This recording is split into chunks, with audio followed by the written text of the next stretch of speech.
Good morning, everybody. Orange J here with another War of the Visions video, and it is time for part 2 of the Summer Units Should You Pull series. This time we got Swimsuit Kitone hanging out over here on my left. She's got her like floaty so she doesn't drown. Like when you're in the ocean, you guys, safety first. Bring your flotation devices. So Kitone reminding you to float on the water, not to sink. But should you pull her? Well, we'll find out about that right now.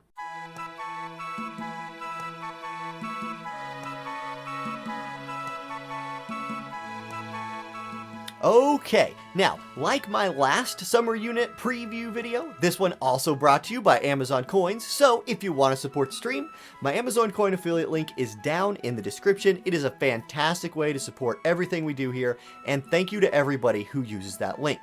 Now, let's jump in and start talking about Kitone's stats and like her basic setup.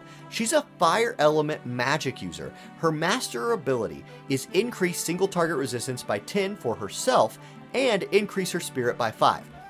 It's just okay. Like, I don't hate those buffs, but it's just an okay master ability. Again, the big question, will she get the group buff in global that increases fire attack and increases HP for her fire element allies?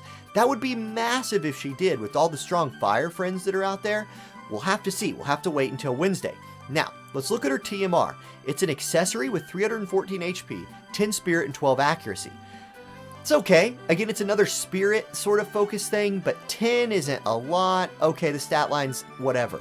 The effect on it, the buff, is a missile resistance buff, targeted AoE for your party, that also nullifies Silence Charm and Immobilize. That's really not bad, but I wouldn't go for her TMR, or I wouldn't go for her just for her TMR, although missile resistance buff is pretty nice. Like, being able to buff a specific resist is cool, so we'll see. Okay, let's continue on. What about her stat lines? I got on the screen now her level 99, 115, and 120 stats. You can see at level 99, like in her original form, she had 2200 HP, 366 magic, and 63 agility. So, as a level 99 unit, like last summer, let's say, these stats would have been great. 63 agility on a mage is like, oh my gosh, that's really good. 366 magic was decent, and 2200 HP was kind of standard fare.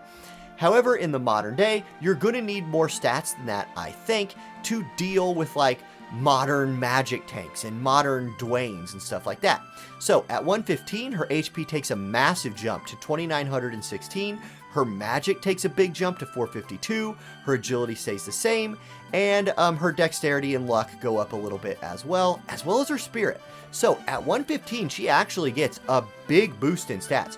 2295 to 2916 is a big jump in her HP, and her magic goes up from 366 to 452. That's big.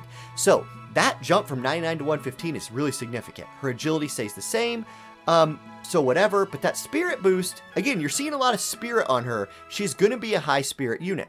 Now, at 120, her HP continues to go up to 3171, so a nice bump. Her magic goes up by another 30 to 482, her agility still stays the same, and her spirit stays the same, with a minor bump to her dexterity and luck. Okay, that's fine, right? Like, you're not going to hate that. Although I would say, the more impressive jump in stats, in my opinion, is from her 99 to 115. But she is a damage dealing unit. I pretty much recommend taking these things to 120. But with this one, if you stopped at 115 and started slow building in the barracks or waiting for soul stars to come in, that might not be a bad plan. I think you could get some good run out of her at level 115. Checking her resists, she's very strong to ice, obviously because she's fire, which means she's weak to water. Standard stuff. She's very strong against slash. Oh, you love to see that, right? There's a lot of slashing in this game, and she's very strong to magic. So combine that with her spirit and the fact that most magic dealers do their damage as magic type or slashing type means she's going to be pretty bruisery against mages in the game. Now, she is a little bit weak to missile damage, and she's a little bit weak to striking damage, but not bad, only -5. Okay, she also has disable resist times 50, which is cool. Like, I want to shout out that disable resist a little bit. Okay, that's her stats. Let's move on next to look at her skills and see how she's going to kind of play and what she can do for your party. So like normal, we will start with her support abilities, and they're all pretty good actually. You can see right off the top from Kodama Wielder, she has magic up 30%. From her Rune Knight subjob, she has fire attack up 25 with a -5 to water resistance. I think that's a fantastic trade. 25 fire attack for -5 water resistance is great, especially if you're not running into water teams. That's going to be a big boost. Then she has spirit and ice resistance buff. Oh man, that's really nice. Like more spirit on this girl is going to be a good thing. From her ninja job, she also has agility and luck up 12%. You love to see that. Then again from Ruin Knight, spirit penetration and accuracy buff, really, really good. And move and jump +1 from ninja. That's situationally going to be very useful depending on what you need her to do, what maps you're on, etc. So let's talk about that. I love both ninja support abilities because of how flexible they are. Do you need her to be faster? Do you need her to move more? You can work those in. The spirit penetration and accuracy Ruin Knight buff is super good. I have seen that increase damage on somebody like Zombie Ryu, for example, by a ton. The spirit and ice resist will make her more of a bruiser if that's what you're going for. And I love the fire attack up with the little bit of water resistance down. So overall, you have a lot of good options here depending on what you want to do with her. Her counter moves, there's really, again, only one that I like, and that's the first one. It gets upgraded with her EX jobs as well to be a little bit better. With the upgrade, it's a 30% chance to counter all damage and reduce that damage by 30%. Pretty nice, right? Just a flat 30% reduction, whether it's physical or magic.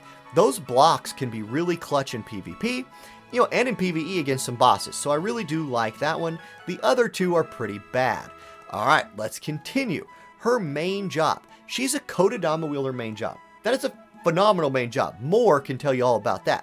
She has access to the 100% hit move in there. She has another move and jump +1 buff. So if you really want this girl traveling the world, you can run move and jump on her support ability and have her buff it on herself. I don't know when you'd necessarily want to do that, but there are some weird maps out there in like Tower and stuff. Okay, the next one's a big one. She has the 50% damage reduction shield from the Kodama Wielder. This will make her very, very good into mages, and y'all know there's mages out there. She also has the like shotgun-shaped AoE that does 220% damage. You love to see that. Then check out this buff that she has. This is a group buff, right, centered around her, little AoE, that increases magic attack by 25% for her allies and increases her spirit penetration by 20. With the upgrade, it also adds 25 slash resistance. That's amazing. 25 slash resistance? Think of running her with somebody like King Mont or Rain, who you want up there tanking. Giving them 25 more slash resistance is bonkers good. It also gives her, no, that's it. That's the upgrade. Excuse me. I thought it maybe did something else. Oh, it does do something else. It removes the cast time from it.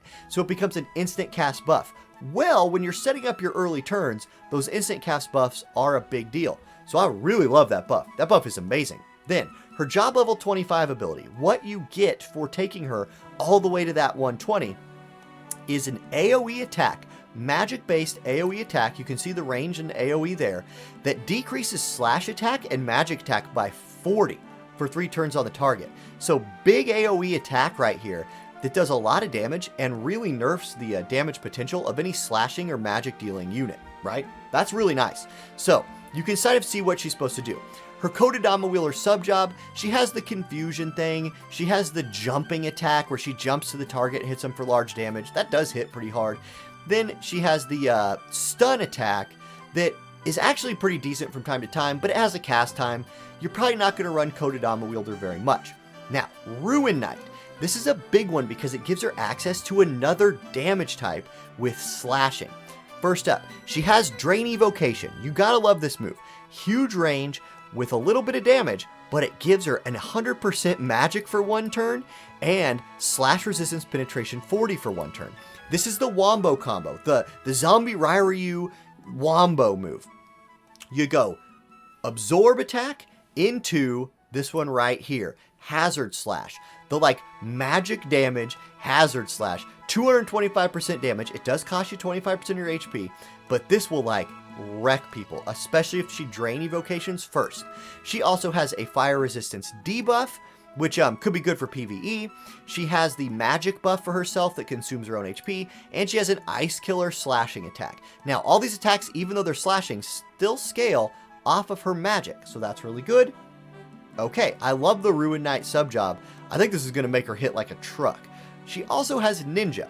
Now, Ninja's really only interesting for, like, one thing here. And for me, it's this. The elemental attack that isn't any kind of damage type. Like, maybe this could be useful in some situations, but you'll probably stay off of the Ninja sub-job and instead be running Ruin Knight sub, in my opinion. Okay, what about the Limit Burst? It is an AoE attack with a range of 3.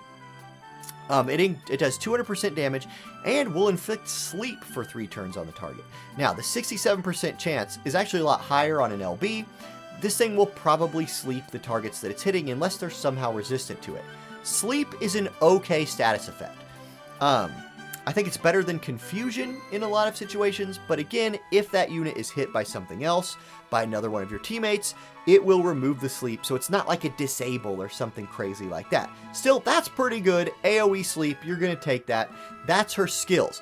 Okay, let's go on next to the final, like, pros, cons, and should you pull. Okay, let's start with the pros. And pro number 1 is that Kodadama Wielder is a really good sub-job. She's our second Kodadama Wielder sub-job, second Kodadama Wielder main job unit in Global, with Moore being the other one, and if you've had a chance to use Moore, I imagine you've been pretty impressed by what she can do. Okay, she's also going to pair insanely well with some global fire tanks like Rain and King Mont. That slash attack resistance buff is really good. If she also comes with that fire elemental attack buff in Global, which again, we don't know. I kind of don't think she will, but if she does, it's just another feather in her cap. She's going to pair really well with them, especially Rain, because Rain's damage is magic. Keep that in mind. Next up, she has 3 different damage types and 100% hit abilities. Now, yes, one of those damage types is like not a type, it's just an element, and it scales with physical, so it's not as good, but the ability to do significant damage with both her magic damage type and her slashing damage type attacks is really nice, and it's a pro for her. Her cons. She's weak to water. There's a lot of water units in this game. A lot of people play Titus. That is a weakness of hers. She's also a limited unit with Final Fantasy VII just around the corner. So, here's the part where I say hashtag stay strong. If you are a Final Fantasy VII saver, guys, don't blow it on the 11th hour. Final Fantasy VII is so close. Cloud, Barret, Tifa, Aerith. I forgot my favorite one. They're all right around the corner. So if you're saving for them, stay strong. If you're going to only pull one unit, I might wait on this one until I see what next week's news is going to be. Because maybe next week we get Summer Kilfei, who I think is going to be like insanely good. Anyway, okay, that's the Summer Kitone breakdown. Will I be pulling for her? I don't know. It depends on the banners. We might get hooked up with some good banners. We might not. I'm definitely going for Lilith, so Kitone is like my second priority with this update. If we get really good deals or guarantees, then yeah, I'll get her, and at worst case, I can throw her in the barracks and farm the generic Summer Mind Spheres with her, which is pretty cool. Alright, that's the video, you guys. Stay strong if you're in Final Fantasy VII Stay Strong mode. I'm going to remind you for the 4th time right now. And everybody else, I'll catch you in the next video. Peace.